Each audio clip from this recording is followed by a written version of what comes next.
Boa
noite você estudante, boa noite você que está em casa nos acompanhando nesta segunda-feira, dia 7 de maio de 2018. Estamos aqui estreando com Radiosfera do Colégio Luciano Feijão. Estamos direto à nossa sede, aqui na Avenida Dom José, apresentando o nosso primeiro programa ao vivo hoje. Vamos falar de literatura e também vamos falar de história hoje.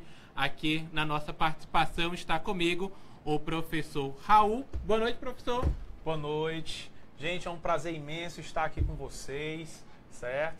E eu vou estar justamente aí dando umas dicas na parte de literatura, te ajudando a garantir a sua vaga no vestibular. Também quem vai estar aqui conosco essa noite, vocês já viram aí, é o professor Exiliano. Boa noite, professor. Boa noite, meu amigo, tudo bem? Um abraço a todos os alunos que estão assistindo aí, tanto pelo Facebook quanto pela rádio. Espero que a gente possa contribuir aí com um pouquinho do nosso conhecimento para lhe ajudar nessa prova que está chegando. Você que está nos acompanhando pelo rádio também pode fazer o download do material através do site do Colégio Luciano Feijão. É só você acessar lucianofeijão.com.br. Lá você consegue acessar o link do Radiosfera. Se você estiver acessando pelo seu computador, vai ver ao seu lado direito. E se você estiver acessando pelo seu celular, você vai descer na barra inferior, você vai encontrar lá o Radiosferas e também você vai conseguir fazer download do material. E a gente já passa a bola aqui para o professor Raul, que começa falando sobre literatura. Vamos lá. Pessoal, lembrem, tá certo, dos 5 livros da Uva, tá certo? Esses 3 românticos livros maravilhosos, o Moço Loiro, a Viuvinha e o Cabeleira. Tem também o Fogo Morto, como já falei, e também tem outro livro maravilhoso que é Recordações do Escrivão Isaías Caminha. A primeira pergunta que a Uva sempre te faz é muito relativa aos personagens principais da obra. Vejam só, acompanham no material aí. Sobre o livro Moço Loiro, assinale o par romântico central da história. E aí você vai lembrar direitinho da história, dos resumos que vai ter no nosso site, tá certo? Das aulas. E você deve lembrar que o par romântico central dessa história é Honorina, tá certo? Filha, no caso, do Hugo Mendonça e prima do Lauro. O Lauro, que no caso é o Moço Loiro, tá? Perdoe aí já te dando todos os spoilers. Ele é um livro meio detetivesco, mas logo de cara você já fica sabendo que o Lauro é o próprio Moço Loiro. E a partir de então, você já fica sabendo, ó, tem que marcar o item C, Lauro e Honorina. Raquel não pode ser no item A, porque Raquel, na verdade, é uma amiga de Honorina. Ela tem um pensamento mais racional a respeito do amor. Enquanto a Honorina, o nome já está dizendo, onírico, gosta muito de sonhar, muito sonhadora. O Félix e a Lucrécia são, na verdade, 2 vilões. Você não pode dizer que eles são um par romântico da história, porque nem casal eles formam. O Félix, na verdade, é primo da Rosa e a Lucrécia é uma espécie de crush, do Otávio, do vilão que rouba, né, a cruz dourada. E depois você tem o Hugo e a Clara, que no caso é um personagem, o Hugo, que é o pai da Honorina, e a Clara, que nem sequer está na história. Fechado? Portanto, o casal romântico principal da história é, na verdade, o Lauro e a Honorina. Lembrem disso. Assim como também outros personagens importantes, caso a Uva venha indicar um outro livro. No caso, Cabeleira, você tem José Gomes e Luísa. Em Recordações do Escrivão Isaías Caminha, nós não temos aí um par romântico, porque é só as suas memórias. No caso da Viuvinha, você tem o Jorge e a Carolina, um par romântico. Em Fogo Morto, não há pares românticos, só os personagens principais de cada parte. Amaro, da primeira parte, Capitão Vitorino, da segunda parte, e na terceira parte, no caso a segunda parte, perdão, é o Lula Tomás de Holanda, e posteriormente você vai ter a terceira parte, que é o Capitão Vitorino, tá certo? Então é muito importante você lembrar desses detalhes e quem são os personagens principais de cada uma das obras da Uva. Olha só, que bacana. Então fique atento, porque daqui a pouco a gente tem mais dicas aqui com o professor Raul sobre o vestibular da Uva.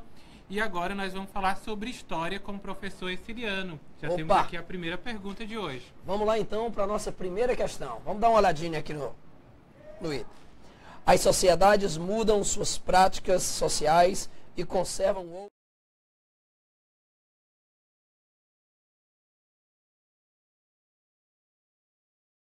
Havia no Brasil uma sociedade marcada pela escravidão e a injustiça social. Nos engenhos produtores de açúcar. Ora, quando a gente observa o tema da colonização, nós temos sempre alguns aspectos que são recorrentes nas provas. Lembre-se disso.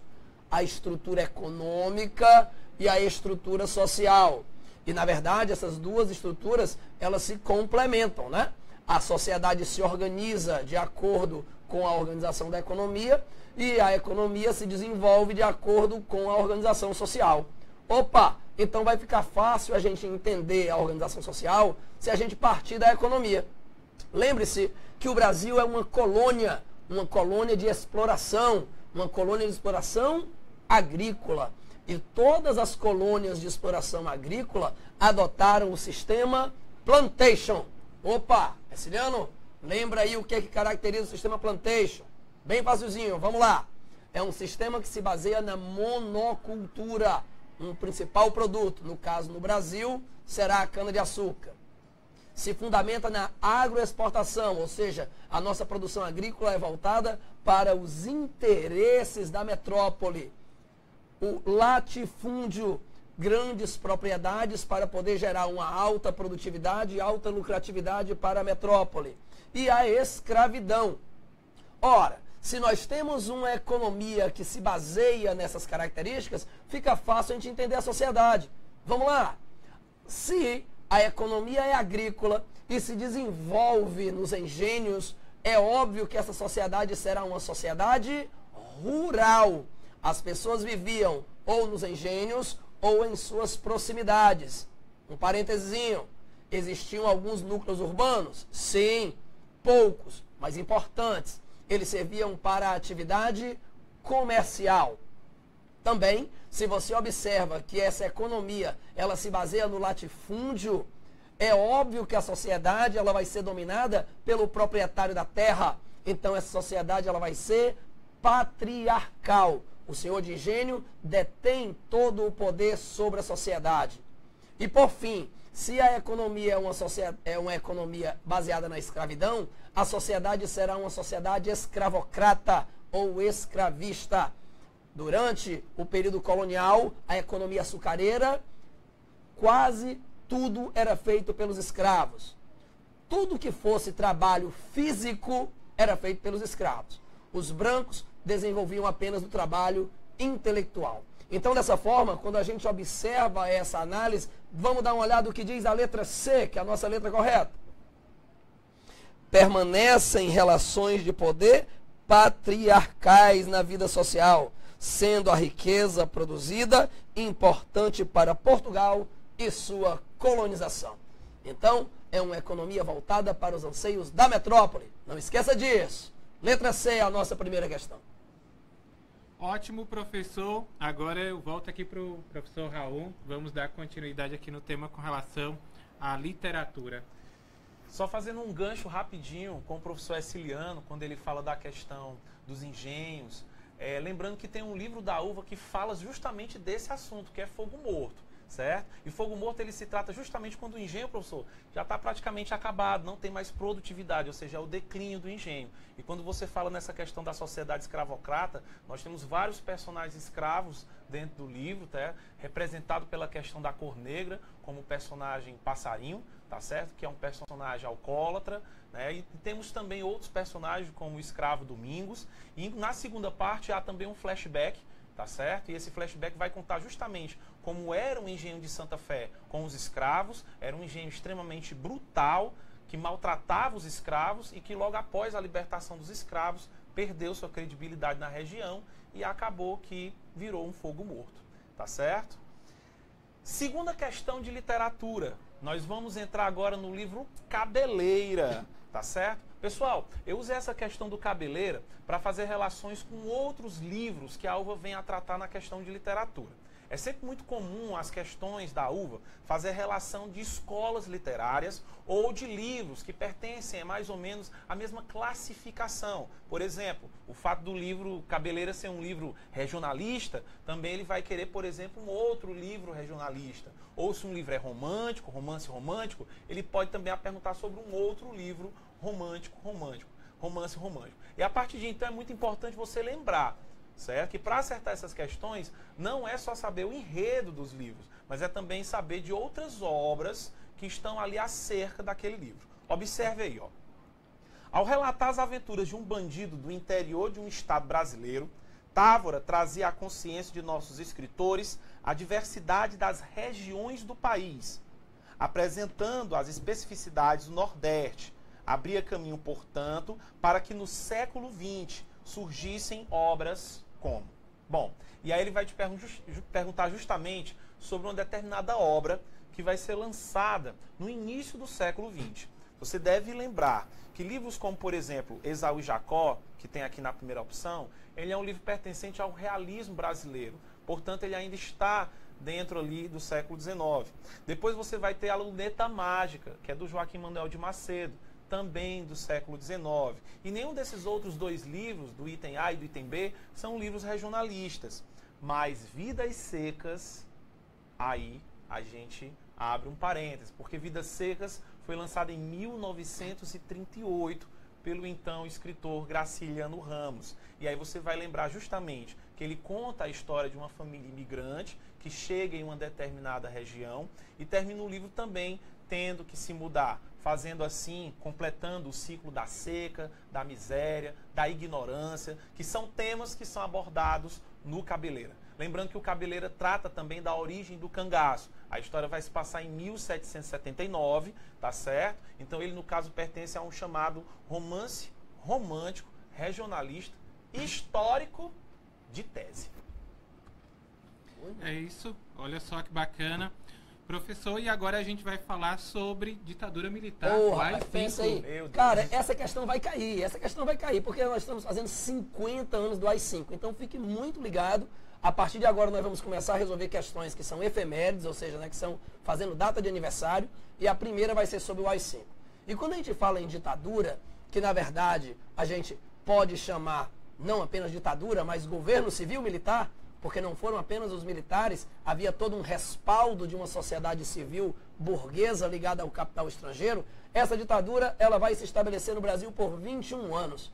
E como é que a ditadura se estabeleceu? O que você vai perceber é que o governo do João Goulart, ele foi um governo de caráter nacionalista. É, Cirano? O que quer dizer um governo nacionalista? Aquele que está ligado aos interesses do capital nacional, da burguesia nacional, da indústria nacional. E isso acabava prejudicando os interesses norte-americanos.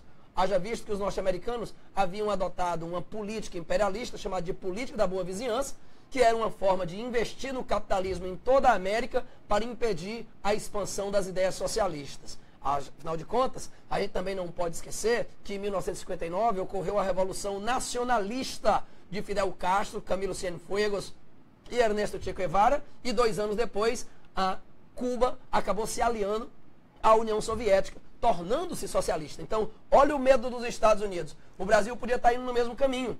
Um governo nacionalista que poderia se transformar em socialista. Dessa forma, então, nós vamos ter uma aliança entre as forças conservadoras, a classe média, a burguesia industrial ligada ao capital estrangeiro e, ao mesmo tempo, lógico, os militares. Inclusive, tem um filme interessante que chama-se O Dia que Durou 21 Anos. Dê uma olhadinha, tem lá no YouTube, tem ele completinho.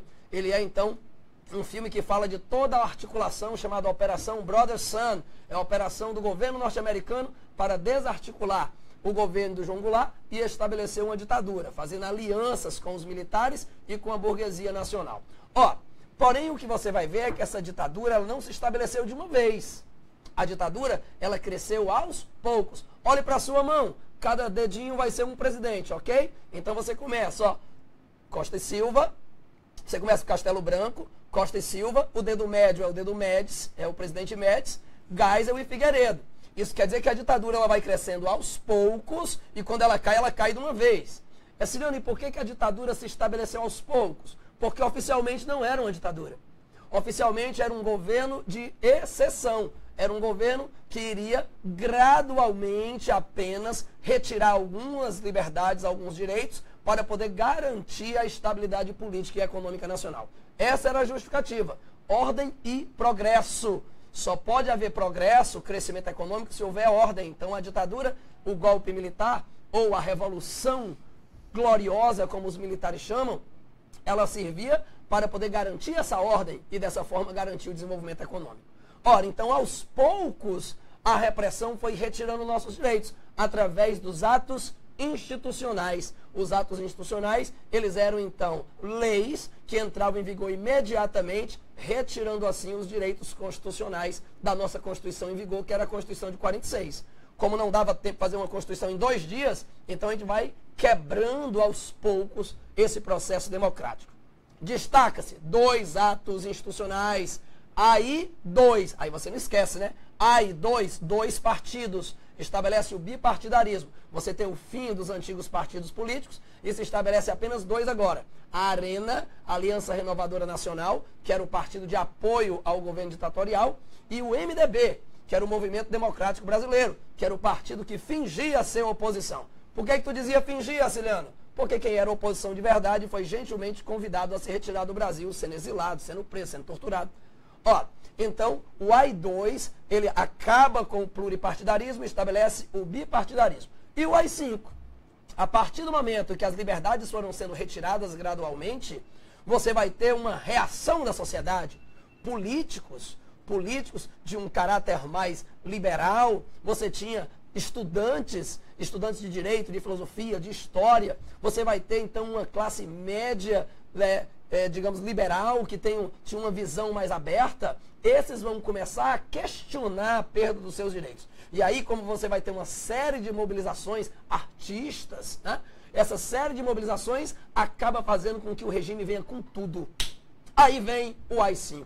O ato institucional número 5, ele estabelece a hipertrofia do poder executivo, ou seja, a concentração dos poderes na mão do presidente, que na época era o Costa e Silva, que não usou, né? Ficou doente, teve que se afastar, aí então o Médici é que vai realmente usar o poder com tudo, lembrando que a repressão era justificada, havia uma justificativa, o desenvolvimento econômico, o milagre econômico brasileiro, enquanto que ao mesmo tempo você tinha um controle dos meios de comunicação, onde os meios de comunicação diziam que tudo estava bem, que tudo estava lindo, e assim as pessoas não ouviam falar de corrupção, não ouviam falar de violência, tudo que passava no jornal, na revista e na TV é que tudo estava bem.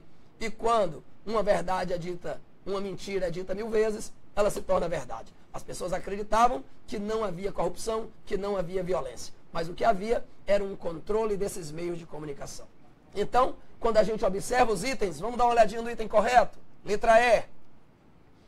Crescentes manifestações oposicionistas de líderes políticos, estudantes e intelectuais contra o regime. Ou seja, o AI-5, ele representa o endurecimento do sistema. Não esqueça disso. Letra E, de Ciliano, segue em frente. Olha só, Depois desta aula aqui dos dois professores, a gente vai fazer um rápido intervalo e a gente retorna dentro de instantes, trazendo aí para vocês mais dicas para o vestibular da UVA.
Estamos de volta, trazendo para vocês aí as dicas para o vestibular da UVA.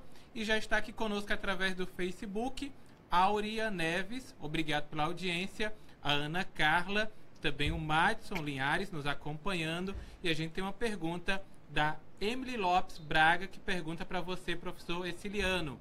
Por que eles quiseram colocar o bipartidarismo e não apenas deixaram o partido da ditadura? Opa! Lembre-se de uma coisa, o governo ditatorial oficialmente não era ditadura. Se você perguntar para qualquer governante da época, qualquer militar da época, não era ditadura. Era um regime democrático, porque as bases da democracia estavam mantidas. Vamos lá, o que baseia uma democracia? Se não tinha eleições? Tinha. Não tinha eleições para presidente, mas tinha eleições para deputado, para senador, para prefeito das pequenas cidades. As eleições para o Poder Executivo é que foram, obviamente, aí retiradas. Tinha partidos políticos? Tinha. O que dava, mais uma vez, um caráter democrático. Não existe uma imposição autoritária. Você tem a opção de morrer afogado ou morrer queimado. Escolha aí. Tá? Então, havia uma ilusão de democracia. Existiam os três poderes, existia poder executivo, poder legislativo, poder judiciário. Então veja que a fundamentação de um regime democrático estava lá presente. Obrigado, e agora eu passo para o professor Raul, que tem mais dicas também. Bora. Resumindo, né, professor? Tudo existia, mas nada havia, né? Isso. Tudo mas existia, aí é que é, rapaz. O pior escravo é o que pensa ser livre, é o escravo da própria ignorância. Com certeza. Vamos lá. Terceira questão. Pessoal, na terceira questão, se liga, tá certo? É uma pergunta importante, porque a UVA vai te perguntar relativo a algo do enredo das histórias. Eu coloquei aqui, no caso, o exemplo, o livro A Viuvinha, tá certo? Do José de Alencar. Mas você precisa lembrar que ele pode também te fazer pergunta dependendo do livro que vai ser indicado por ele. Fogo Morto, Moço Loiro e por aí vai. Observe, a pergunta é a seguinte: por que Jorge se oculta por tanto tempo? Quando ele fala tanto tempo, pessoal, nós estamos falando aí de 5 anos. Então lembre, o Jorge começa o livro herdeiro de uma imensa fortuna. Ele conta com um total de 200 contos de réis, mais uma casa de comércio. Eu estive calculando mais ou menos, a fortuna dele era avaliada em 26 milhões de reais. E ele torra esse dinheiro inteiro com farras, bebidas, mulheres. Imagina aí, professor, você com 26 milhões. Dá pra fazer muita coisa, viu? Dá pra gastar uma besteirinha. Uma besteirinha de né? nada. Muito fazer não. as viagens. Assim, é o 13º, né? O 13º, pronto. Ele gasta 26 milhões. E aí o que acontece? Nesse mesmo período, ele conhece a Carolina. E aí acontece uma característica romântica fundamental dentro da obra, que é a questão da redenção do amor. Ele se conscientiza que ele precisa parar com aquilo. O próprio José de Alencar chega a lembrar que ele é uma pessoa boa, de uma alma pura, mas ele é um rapaz cheio de vícios, meio perdido, perdeu o pai. Até que ele conhece a Carolina, namora um tempo com ela, e após uns 3 meses de namoro, pede ela em casamento. Naquela época as coisas aconteciam mais rápido, né? Só que o que acontece? Chega um advogado da família, que é o Almeida, ele tem um papel importantíssimo na história. O Almeida chega e diz, olha, você vai se casar amanhã com uma moça, mas eu sinto lhe dizer, você está pobre. E ele torrou simplesmente todo o dinheiro. Fica essa dúvida, ele casa ou não casa? Se ele não casasse, traria, no caso, uma má fama para a Carolina. E caso ele se casasse, arruinaria ela pelo infortúnio da pobreza. E esse nome pobreza batia assim com uma dor muito forte no ouvido dele. O que é que ele resolve fazer? Se casar com a Carolina, para não trazer má fama à sua esposa. E depois, às 4 horas da manhã, ele sai do quarto de núpcias sem consumar o seu casamento, vai até as Obras da Misericórdia, que era onde muita gente cometia suicídio. Inclusive o José de Alencar faz uma crítica a isso, dizendo que a gente não era nem a Alemanha nem a Inglaterra para estar querendo ter vontade de cometer suicídio. E quando ele chega lá, prestes a cometer suicídio, o Almeida chega, resgata ele desse ato louco e sugere que ele vá para os Estados Unidos, recupere o que ele perdeu, retorne ao Brasil, resgate o nome pai da desonra, lembrando que o pai também deixou dívidas avaliadas em 1/3 do que ele herdou. Então, com os 200 contos e a casa comercial, ele tinha cerca de 300 contos, o pai, devia 100. E aí, o que é que ele faz? Ele vai para os Estados Unidos com o intuito de resgatar a honra da sua família. Ele consegue não só fazer isso, mas como também, depois de muito tempo, resgatar até mesmo a sua esposa.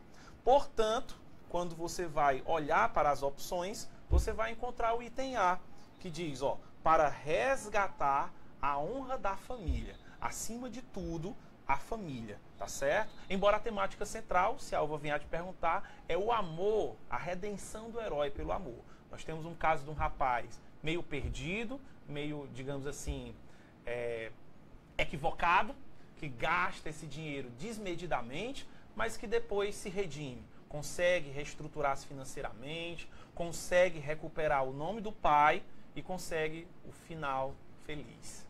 É o filho pródigo. Filho pródigo, com certeza. A intertextualidade bíblica com o romantismo é fortíssimo, é fortíssimo. Gente, você que está nos ouvindo também pelo rádio, você pode ter acesso a todo esse material, acompanhar o nosso programa através do site do Colégio Luciano Feijão. Só acessar lucianofeijão.com.br. Lá você consegue fazer download do material. E esse material já está disponível. A aula hoje aqui do professor Raul e também a aula do professor Exiliano já está lá disponível no site do colégio, que já tem gente também mandando mensagem aqui e comentando a aula de vocês.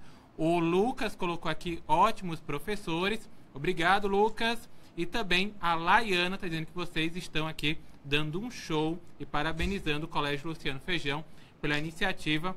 A gente que está aqui trazendo essa novidade para você que pretende fazer o vestibular da UVA. O material já está disponível lá no nosso site.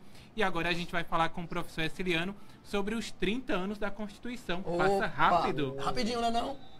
Eu tinha o quê? Não vou dizer não, né? Porque acho que eu estava pensando em nascer. Pessoal, mais uma efeméride, mais uma data comemorativa. 30 anos da Constituição de 88. Então vamos lá, a gente estava falando da ditadura civil-militar, a ditadura então se estabeleceu com a justificativa de se garantir o desenvolvimento econômico, só teve um desastre total. Quando você chega ali no finalzinho dos anos 70, você vai ter a crise mundial do petróleo, os problemas no Oriente Médio. Então você vai ter lá a guerra Irã-Iraque, você vai ter uma série de problemas no Oriente Médio que vai fazer com que o barril do petróleo dispare. Aí matou. Porque o nosso desenvolvimento econômico, ele era viabilizado por capital estrangeiro e a entrada de multinacionais. Com pouco dinheiro, obviamente, você não tinha mais aquele investimento maciço. Aí você vai começar a ter um processo inflacionário, desemprego. E ainda tinha um outro aspecto. Quando a gente pega o final dos anos 80, o socialismo soviético também está balançando. A União Soviética vai já acabar em 1991, 1989, você teve então ali a queda do Muro de Berlim. Então, o socialismo também não era mais o bicho-papão. Então, gradualmente, a democracia vai sendo reestabelecida. Governo, então, do Geisel e governo do Figueiredo são governos que marcam a redemocratização lenta, segura, gradual, para não ter confusão. E aí o que a gente vai acabar percebendo é, terminando o governo do Figueiredo, que nós teríamos um processo de escolha do novo presidente, nós já tivemos uma tristeza. A emenda Dante de Oliveira, que pretendia estabelecer eleições diretas para presidente, não foi aprovada pelo Congresso Nacional. E aí as eleições foram indiretas. De um lado você tinha Tancredo Neves, era ele que representava a esperança da democracia. O mesmo Tancredo Neves que articulou todas as jogadas necessárias para impedir a posse do João Goulart, quando se estabeleceu o parlamentarismo no Brasil. Do outro lado, Paulo Salim Maluf. Então, nós tínhamos aí duas, frentes que estavam ligadas ainda aos interesses ditatoriais. Só bom, com certeza, era a esperança do Brasil, rapaz. Então, dessa forma, você vai ter todo um processo que havia uma esperança, sim, havia esperança. O Brasil ia voltar a ser democracia. E aí, teve a eleição do Tancredo Neves. Aí a televisão, tudo quanto é rede social, tudo quanto era então as mídias da época, tornavam Tancredo Neves o herói nacional, o novo Tiradentes, ali, eu mereço um negócio desse. Ele morreu até no dia do Tiradentes, Pois bem, então dessa forma, quando você observa o Tancredo chegar ao poder, de certa forma representava a redemocratização, é verdade. Só que aí o Tancredo teve problemas cardíacos, foi para o hospital do coração, morreu, não tomou posse, aí veio uma jogada interessante. Rapaz, o Brasil tem que ser estudado. Porque se o Tancredo não tinha tomado posse, como é que o Sarney era vice? Não existia vice, não tinha presidente ainda, era preciso ter a outra eleição, Mas aí não, vamos deixar por aí mesmo que o negócio estava bom. Assume o Sarney como presidente. E aí havia duas grandes preocupações no Brasil. Primeiro, a questão econômica, combater a inflação, negociar a dívida externa. Segunda preocupação, elaborar uma nova Carta Magna. Afinal de contas, a Constituição ditatorial não fazia mais sentido. Por isso que nós vamos ter, então, em 88, nós vamos ter a promulgação da nossa nova Constituição, a Constituição Cidadã. Lembra esse nome, hein? Constituição Cidadã, cai direto. E por que tem esse nome, Aciliano?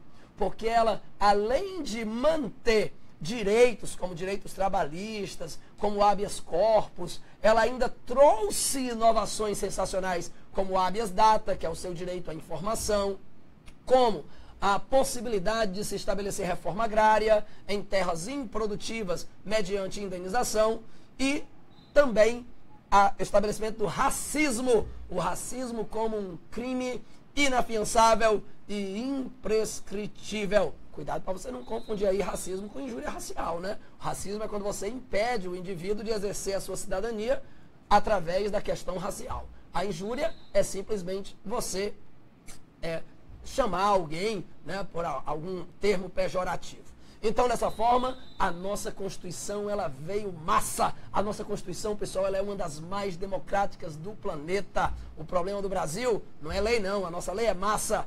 Agora, nós precisamos fiscalizar o funcionamento de toda a estrutura político-administrativa brasileira. Pois então, pronto. Quando a gente olha a questão, quando a gente observa a letra C, olha o que ela vai dizer, Os direitos civis foram amplamente assegurados, sendo a prática de racismo classificada como crime inafiançável. Nossa terceira questãozinha, letra C de coração. Olha aí, coisa romântica. Olha só. Romantismo. E a gente vai falar agora do livro Fogo Morto, professor. Com certeza. Você já tinha dado o bisu antes. Sim, fazendo aqui um gancho aqui com a fala do professor Ciliano. Galera, essa pergunta da quarta questão é uma perguntinha, tá certo? Relativa à classificação do livro em relação à sua escola literária. Basicamente, o que é uma escola literária?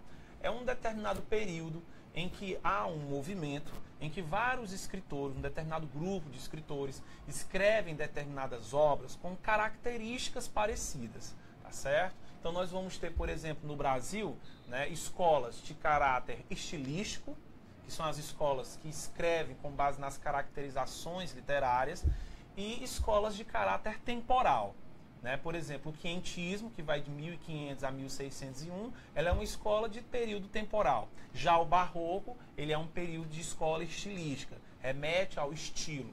O que acontece? Nós temos dos livros da UVA 3 livros românticos, um livro pré-modernista. Lembrando que o pré-modernismo não é uma escola literária, ela é uma fase de transição entre o academicismo do parnasiano, do simbolismo, do romantismo, do realismo, do naturalismo, para então chegarmos ao modernismo. Então ele não é uma escola literária, ele é uma fase de transição. Porque a maioria dos escritores do pré-modernismo estavam com um pé aqui e um pé acolá. Já no modernismo começa a partir de 22, e a partir de então você vai ter o desenvolvimento, né, de uma gama de grandes escritores, como Mário de Andrade, Oswald de Andrade, poetas como Manuel Bandeira, Vinícius de Moraes, Carlos Drummond de Andrade, e vai entrar também o José Lins do Rego. O José Lins do Rego, didaticamente no livro de literatura, ele pertence ao que nós chamamos de segunda geração do modernismo. Então, fixe bem, não confunda romantismo com romance, tá?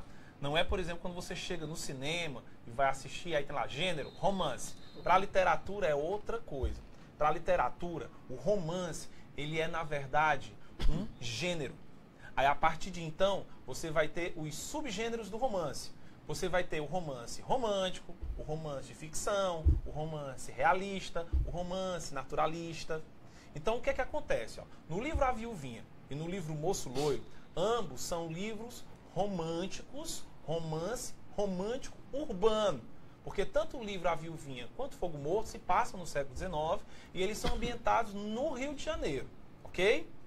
Quando você pega o Cabeleira, aí você vai ter um romance histórico, porque ele se passa em 1700, ou seja, toda história que se passa antes da independência do Brasil, 1822, ou seja, retratando o Brasil colônia, nós falamos que ele é histórico.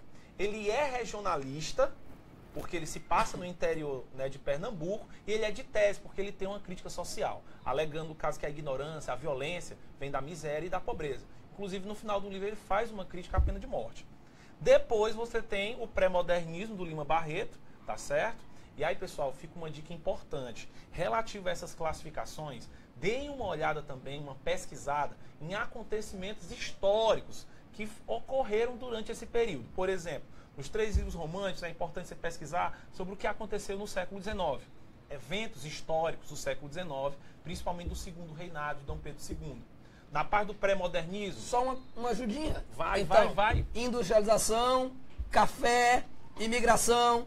Tá bom. Pronto. Depois você vai dar uma pesquisada nos acontecimentos do pré-modernismo, que é de 1902 a 1922. Ou seja, é a panelinha do Brasil. Não é não, professor? É a época da República Velha, né? As oligarquias, é um negócio sensacional. Revolta da Chibata. Peia muita. Revolta da vacina, correto, professor? Contestado, Canudos. Tudo isso é importante no pré-modernismo. Inclusive, o pré-modernismo se inicia com a obra Os Sertões, do Euclides da Cunha, tá certo? E você também vai dar uma olhadinha em tudo que acontece após 22. Aí é um trabalho realmente fenomenal. Você vai de 22 até 60, ok? O que acontece? O livro Fogo Morto, portanto, ele é um romance regionalista de 30. Não esquece disso. Romance regionalista de 30.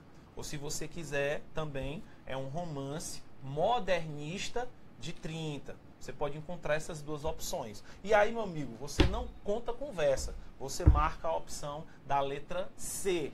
Ele não é um romântico regionalista, porque ele não é, no caso, o cabeleira, ou o sertanejo, ou o gaúcho. Ele não é um romance histórico, como a Guerra dos Mascates, do Alencar, ou como também o próprio Cabeleira, que também se infiltra nessa parte. E ele não é urbano de 30. Ele não é, por exemplo, Olhai os Lírios do Campo, do Luiz Veríssimo, certo? Então, a partir de então, você tem que ter bastante atenção. É um livro regionalista de 30. Portanto, letra C, anota aí e marca. Vamos aqui para mais uma questão para o professor Exiliano, e a gente vai falar agora, professor, dos 100 anos do fim da Primeira Guerra Mundial. Isso, outra efeméride, outra data. Vai cair. vai cair. Fique atento aí, rapaz. Anote, estou dizendo.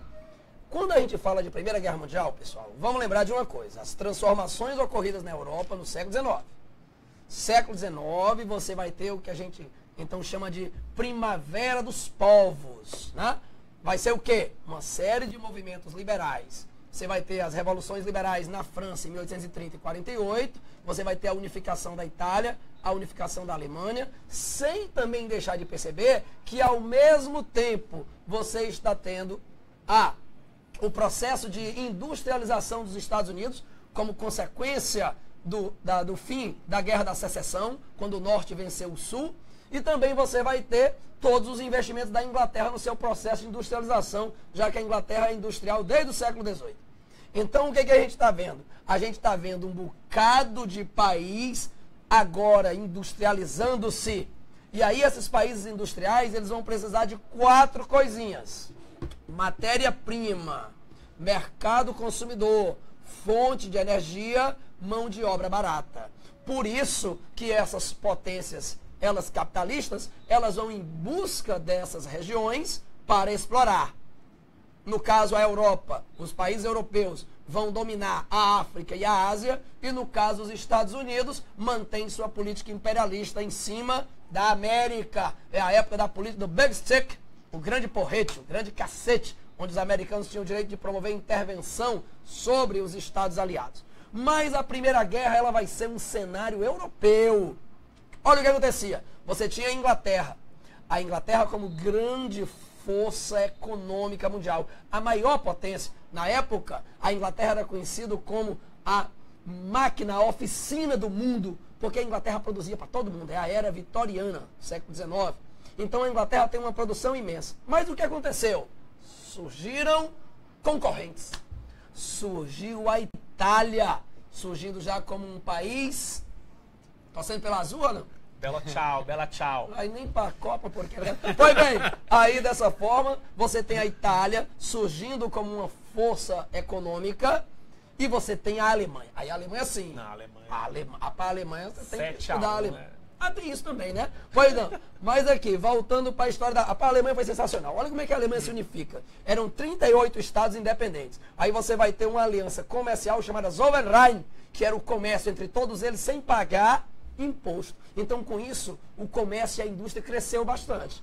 Então, o primeiro passo, os alemães formaram o povo alemão. E depois eles foram formar o Estado, o país Alemanha, através de guerras. Guerra contra a Dinamarca, guerra contra a Áustria e guerra contra a França. Opa, é onde eu quero chegar.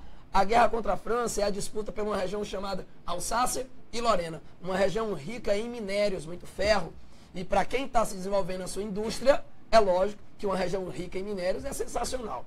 Aí, como a Prússia, que deu origem à Alemanha, venceu a guerra contra os franceses criaram um sentimento de ódio pior que do Brasil com os alemães, que era o revanchismo francês. Os franceses assim, rapaz, um dia a gente vai pegar esses alemães, vai pau neles e vamos pegar de volta a Alsácia e a Lorena. Ora, então, quando nós temos o cenário da Primeira Guerra, você tem a Alemanha surgindo, você tem a Itália surgindo e você ainda vai ter a aliança com o Império Turco-Otomano e com a Áustria. Desse lado você tem ali a formação da Tríplice Aliança. Do outro lado você vai ter a formação da Tríplice Entente. Inglaterra, França e Rússia. Que na época, logicamente, não era ainda a União Soviética, era o Império Russo dos czares. Cirano, o que acontece na guerra? No decorrer da guerra, no transcorrer da guerra, lembre-se que eu estou apostando que vai ser o fim da guerra, que vai ser a nossa questãozinha, mas no transcorrer da guerra, a Rússia sai da guerra devido à Revolução Bolchevique, os Estados Unidos entram na guerra e assim a Entente vence. Aí vem o interessante, o cruel para a Alemanha, Tratado de Versalhes. Rapaz, meu amigo, a Alemanha levou uma chibatada. Porque a Alemanha perdeu 1/7 do seu território. Teve que pagar indenização para os povos vitoriosos da guerra. A Alemanha perdeu todas as suas colônias na África e na Ásia. A Alemanha, ela vai ficar proibida de investir na indústria naval. Na indústria naval, óbvio. A indústria naval, os navios de guerra, né? A indústria de mercante não tem problema não. E vai ter, e não poder se armar. O seu exército ficou limitado a apenas 100 mil homens. Meu amigo, é lógico que isso não vai dar certo, os alemães não vão aceitar isso não. Toda a crise que vai chegar então na Alemanha vai acabar servindo para se plantar uma sementezinha que é do ideal nacionalista dos nazistas, que vão chegar ao poder levando assim a Segunda Guerra Mundial. Mas a nossa questão é sobre a Primeira Guerra, e a nossa questão está falando sobre o início da guerra.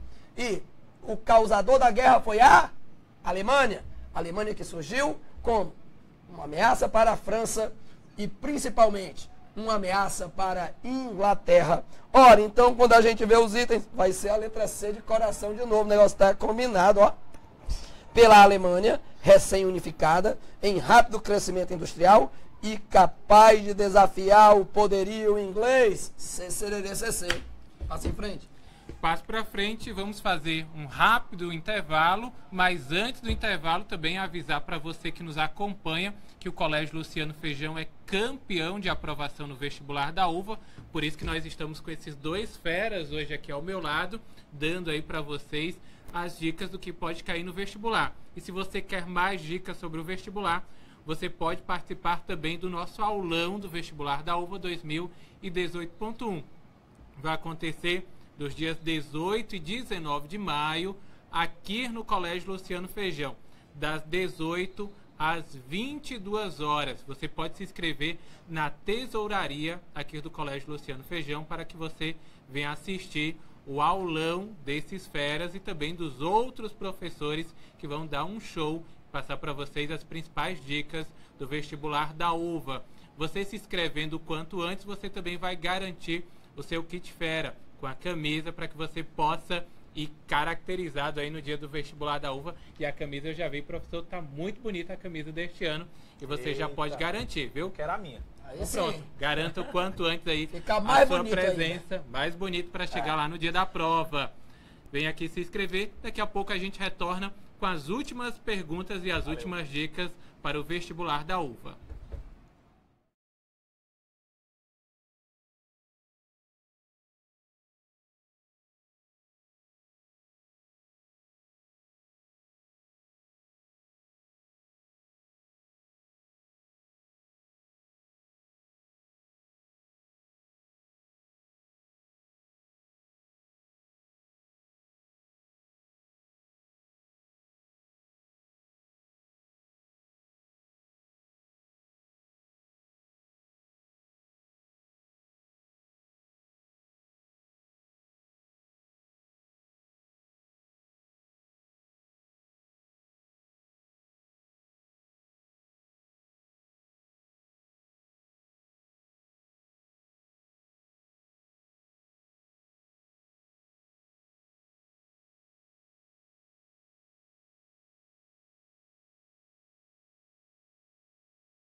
Estamos de volta, voltamos aqui e agora com as últimas perguntas e dicas aí para você que está em casa acompanhando o Radiosfera, também pela Rádio Regional AM 1320. Daqui a pouco, quando o professor Exiliano for participar, ele que vai ter uma imagem, eu quero até que ele seja mais detalhista com essa imagem para você que nos acompanha também pelo rádio, para poder tentar visualizar a imagem daqui a pouco.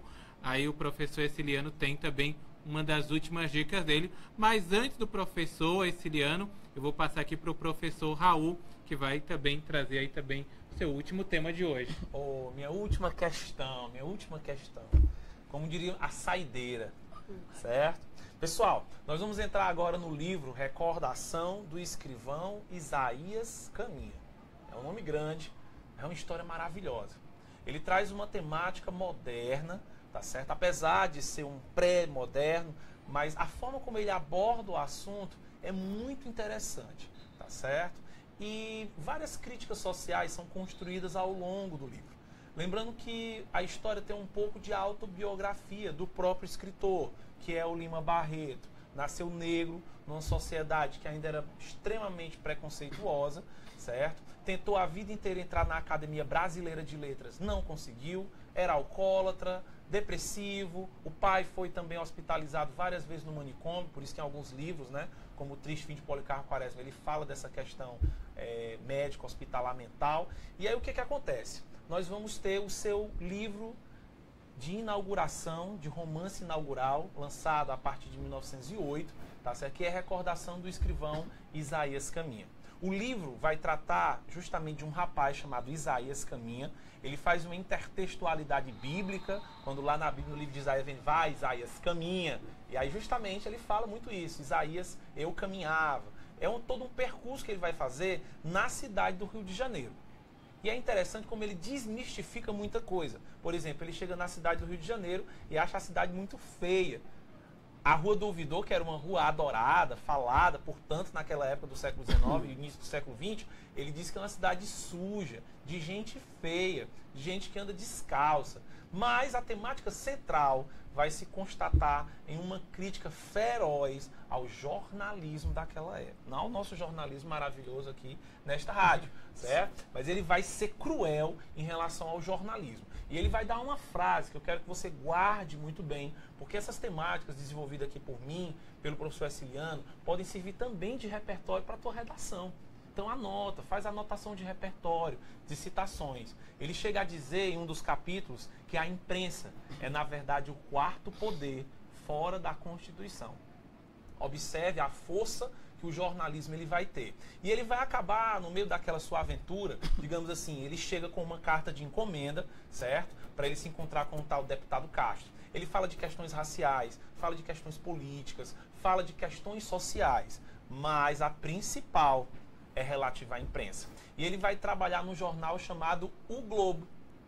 E a partir de então, quando ele entra nesse jornal, indicado por um jornalista russo chamado Ivan Gregorovich Rostolov, quando ele chega lá, ele vai... como é que é o nome? Não sei mais. Ivan Gregorovich Rostolov. Isso. É um nome Aí poderoso. Eu treinei 3 vezes para... Assistiu os jogos na Copa lá na Rússia? Sim, com certeza. Agora tá pronto. Certo? E aí o que acontece, pessoal? A partir de então, você vai ter uma crítica à imprensa. Por quê? Porque ele vai dizer que naquela época o jornalismo era um jornalismo parcial. Ele chega a dizer que os jornalistas eram, na verdade, ciclopes, onde lá se fabricavam os raios em que se derrubavam os deuses e os mortais e onde se defendia as traficâncias dos mortais e dos deuses. Ou seja, era, na verdade, um jogo de um quarto poder. Ela tirava ministro, ela botava ministro, então ela tinha um poder de... hoje, não tem nenhuma. Não tem nenhuma. Mas aqui no Brasil não acontece, não. Só assim, na Dinamarca, na Noruega, esses países vai explorar. Aqui é sério. Né? É diferente. E é interessante como muita coisa você ainda vê que é real, que ainda acontece, tá certo? Principalmente em 2 situações importantes. Um é quando vai acontecer um assassinato, vão achar 2 corpos lá, sem cabeça, e aí o jornal começa a divulgar uma série de notícias. Claro, como ele não tinha muita informação, eles começam a criar as informações e a multidão se aglomera nas ruas e todo mundo coloca tocha para poder enxergar as notícias e eles criam informações. Chega um médico lá dizendo que dá para analisar os corpos e eles elogiam um médico no jornal. O médico analisa os corpos, diz que era de um mulato, que era, no caso, de um homem de 40 anos que estava por ali. E depois a polícia descobriu que não, era de um italiano branco, que não tinha nada a ver com a história. E nesse mesmo dia, um dia antes dessa notícia, esse médico foi nomeado diretor do Instituto Médico Legal do Rio de Janeiro. Ou seja, o poder que a imprensa tem de levantar, né, pessoas burras e acabar derrubando pessoas que, na verdade, eram gênios. Um outro problema também que vai ter é a chamada Guerra dos Sapatos que vai ter na obra. O que acontece? O governo, naquela época, querendo imitar Buenos Aires, queria que todo mundo andasse agora calçado. E aí teve uma mega revolução, fecharam a Rua do Ouvidor, botaram sacolas, deram um tiro. Só que era assim, a polícia atirava pra cima, o povo atirava pra cima, era tipo um torneio. E quem alimentava essa algazarra inteira era a imprensa. Até que um belo dia, principalmente o dono do jornal, que é o Ricardo Loberan. São vários personagens dentro do livro e cada um dos jornalistas, ele é uma espécie de alegoria, ele representa uma crítica. Por exemplo, o Couto, que na verdade assina pelo pseudônimo Flock, representa a crítica intelectual do jornal, que nunca lia os livros que eram feitos as críticas. Eles esperavam os outros jornais fazerem as críticas para fazer a dele. Ou então ele pegava o livro e dizia assim, de quem é esse livro? É de fulano. Quem é fulano? É filho do senador. Lindo, perfeito esse livro. E aí digitava datilografava no caso, 1000 elogios a respeito da crítica. Temos também um jornalista chamado Lobo, tá certo? Que ele representa a gramática. Ele é doente pela gramática. Inclusive, ele termina louco realmente no hospício, tampando os ouvidos, porque ele disse que não reconhecia aquele português. Um português cheio de barbarismos, de anglicismos, de africanismos. Ele disse que não reconhece mais a língua portuguesa. Termina louco. Imagina se ele recebesse hoje mensagem no WhatsApp, né? Não, ele ficava louco, ele ficava perdido, entendeu? Então, esses jornalistas representam. E o Ricardo Loberan é o grande tirano do jornal, certo? E é uma coisa interessante, ele fala lá, por exemplo, que perto das máquinas de imprensa havia um banheiro que fedia, enquanto a imprensa falava mal do tratamento de esgoto da cidade. Ou seja, a imprensa critica aquilo que ela nem sequer mesmo faz. Então lembre, a crítica central da história se concentra, portanto, na questão do jornalismo, da crítica ao jornalismo. E aí você vai, marcar o item D, na crítica ao jornalismo brasileiro. Parcial, corrupto e mentiroso. Professor, já que nós estamos aqui na saideira também, já existia as fake news naquele tempo? Porque tudo isso parece que era produzido, né? Sim, sim. Inclusive tem um jornalista lá chamado Adelermo. Ele era do Maranhão e ele era contratado só para criar as notícias. No caso, por exemplo, não tinha informação. Ele criava um parentesco, ele abria um mapa e ele dizia, se o corpo foi achado aqui, então é porque ele passou por aqui. Então alguém deve ter visto aqui. Ele criava testemunhas, ele criava fatos, porque ele tinha que alimentar as pessoas. No livro também é falado de jornais de fofocas, um jornal lá chamado Azeite, que pesquisava os casos, divulgava adultérios de senadores, adultérios de deputados, e todo mundo tinha um caso que tinha lá. Tinha sim as fake news. Hoje em dia ela só se reproduziu e se, digamos assim, se revertiu, né? Que hoje são os robôs, entendeu? Essas notícias espalhadas, mas na época já existia sim esse poder da fake news, da notícia inventada pela imprensa. Que brilhante então, e a história que está aqui ao nosso lado, que usou muito bem, e o professor Exiliano, que tem agora uma imagem para relatar aí para vocês. Essa imagem eu peço até ao professor que tenha mais cuidado, sim, principalmente para os nossos ouvintes, sim, que estão acompanhando pelo rádio, para poder relatar para todos eles. Legal. Então, pessoal, quando nós chegamos agora na quinta questão, é sobre um tema que também é aniversário, 70 anos da criação do Estado de Israel, tá? Então também pode cair alguma coisa sobre a história do Estado de Israel, a criação do Estado de Israel. Então vamos aqui. O que a imagem mostra? Para você ir aí percebendo. Você tem um tanque de guerra e na frente tem um menino. E o menino está com uma pedra para jogar no tanque de guerra. Eu estou achando que ele vai destruir esse tanque de guerra, né? A pedra dele deve ser a pedra do poder do Thanos, né? Ele bota na manopla do infinito aí, ó. Pum! Opa. Não dá spoiler, não. Pois bem, então dessa forma, bem que uma época dessa quem não assistiu ainda, meu filho. Não, tá de saco. Pois bem, então dessa forma, como surge o Estado de Israel? Lembre-se, o povo hebreu ou o povo judeu, ele foi disperso do seu território lá na antiguidade, em 70, depois de Cristo, com a diáspora, quando o imperador romano Tito, então, expulsou os hebreus tudinho. Vamos embora. E saíram espalhados, então, por todo o mundo. Quando você tem a Segunda Guerra Mundial, a Alemanha nazista vai estabelecer o que chamamos de Holocausto, ou seja, nós tivemos a perseguição e morte de cerca de 6 milhões de judeus. Então houve um massacre da população judaica.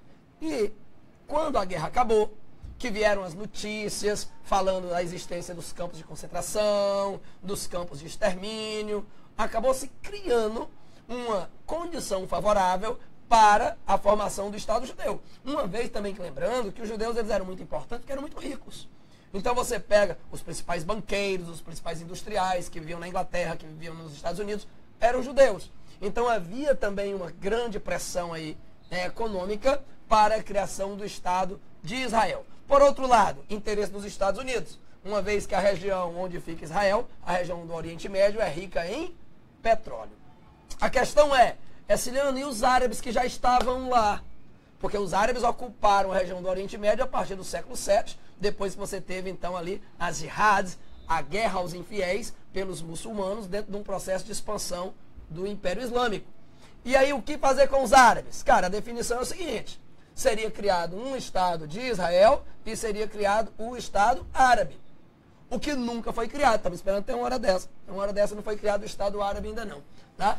Aí você vai ter os árabes palestinos que vão ficar subordinados a governos estrangeiros, espalhados então em regiões dominadas pela Jordânia, dominadas por Israel. Ciliano, peraí, e como é então que os árabes vão ter força para poder combater Israel? Tem não. Não tinha. Porque é lógico, Israel ainda tem todo o apoio tecnológico dos Estados Unidos, o crescimento então de um exército muito forte. A mínima chance. Aí os árabes perceberam uma coisa. Eles poderiam utilizar os meios de comunicação, o quarto poder aí, ó. Eles poderiam usar os meios de comunicação em benefício próprio. Para que serve uma imagem dessa? Desse menino jogando uma pedra no tanque de guerra. Ele vai destruir o tanque de guerra. Não. É para essa imagem rodar o mundo. E na Dinamarca, no Brasil, na África, no Japão, no mundo todo, essa imagem ser vista. Para se ter compaixão do povo palestino que não foi ainda reconhecido seu território. Tanto é que começou a dar certo. Aí você vai pegar os Estados Unidos como grande mediador dentro do processo da paz no Oriente Médio. Ele vai então chamar do lado de cá Yasser Arafat, antigo líder da autoridade palestina, e Yitzhak Rabin, primeiro-ministro de Israel, para buscar acordos de paz. Esses acordos de paz não deram certo não. Meu filho, até hoje estamos aguardando. O último acordo de paz foi o Barack Obama, né, que botou de um lado lá o Mahmoud Abbas, do outro lado botou então o Benjamin Netanyahu, né, de Israel, para tentar se encontrar uma paz, mas a quem interessa Lembra a paz. Muito aquela imagem do cara também na frente do canhão também, né? Que... Isso aí foi na Praça da Paz Celestial, né? Foi na China, né? Quando você teve então, né, um cidadão que se colocou na frente dos tanques de guerra. Ó. E a imagem também essa repercutiu imagem, no mundo inteiro. como é que a gente viralizou? Viralizou. Né? Eu tô todo agora nesse negócio de tecnologia. Inclusive, pessoal que vai, né, também está se preparando para a UVA, mas também tem muita gente se preparando para o Enem. Cara, eu criei esse ano agora, faz agora um mês só, tá? Um canalzinho no YouTube, chama-se Filosofia é Fácil. São aulas de filosofia de 5, 6 minutos. Acompanhe lá, né? Passe a acompanhar. Vou lhe dar o like, professor, vou lhe dar o like. Daí, pronto, beleza. Então, pessoal, quando a gente vê essa imagem, ela tem um objetivo. Olha o que diz a letra B. Provocou a reação internacional em defesa da causa palestina. Letra B, de beijo. Olha só. A minha esposa tá lá em Fortaleza. Amanhã eu tô chegando. Agradecer também a todos que ficaram aqui nos acompanhando pelo Facebook. A Darliane Salles, muito obrigado. A Marina Rodrigues, o Marcos Ponte. Também temos aqui mais gente nos acompanhando pelo site lucianofeijão.com.br. É lá onde está o material que você vai acessar. O Matheus, parabéns, professores. E trabalho excelente. Teria como vocês passarem o gabarito ao final do programa. Já está o material disponível aí para você no site do colégio. Matheus, você consegue fazer download nesse mesmo site em que você está nos assistindo. Então, o material já está disponível e também o gabarito com as respostas vai estar disponível aí para você que nos acompanha nesta noite. Gente, eu quero agradecer primeiro a você que esteve nos acompanhando em casa. Muito obrigado aí pela sua audiência, você que nos acompanhou através do Facebook. E essa aula vai continuar também disponível para vocês no site do Colégio Luciano Feijão e também na nossa página no Facebook. E agradecer aqui a presença do professor Raul. Muito obrigado, professor. Eu que agradeço o convite, agradeço o imenso prazer de estar com você, Veríssimo, com o professor Eliciliano, maravilhoso professor, tá certo? E a você que nos assiste, que nos acompanha, para mim é um imenso prazer e uma honra. Professor Eliciliano, muito obrigado pela sua presença hoje aqui. Beleza, Veríssimo. Eu que agradeço, né? Foi muito bom estar aqui com você, meu amigo Raul, uma noite maravilhosa, foi muito massa, muito massa. E se você quer mandar bem no vestibular da UVA, participa do nosso aulão que acontece no dia 18 e 19 de maio, aqui no Colégio Luciano Feijão. Inscrições já acontecem na tesouraria do colégio. Gente, muito obrigado pela audiência. Agradecer também a todos que produziram o nosso programa. E até amanhã, a partir das 19 horas, estaremos aqui de volta novamente. Tchau, tchau.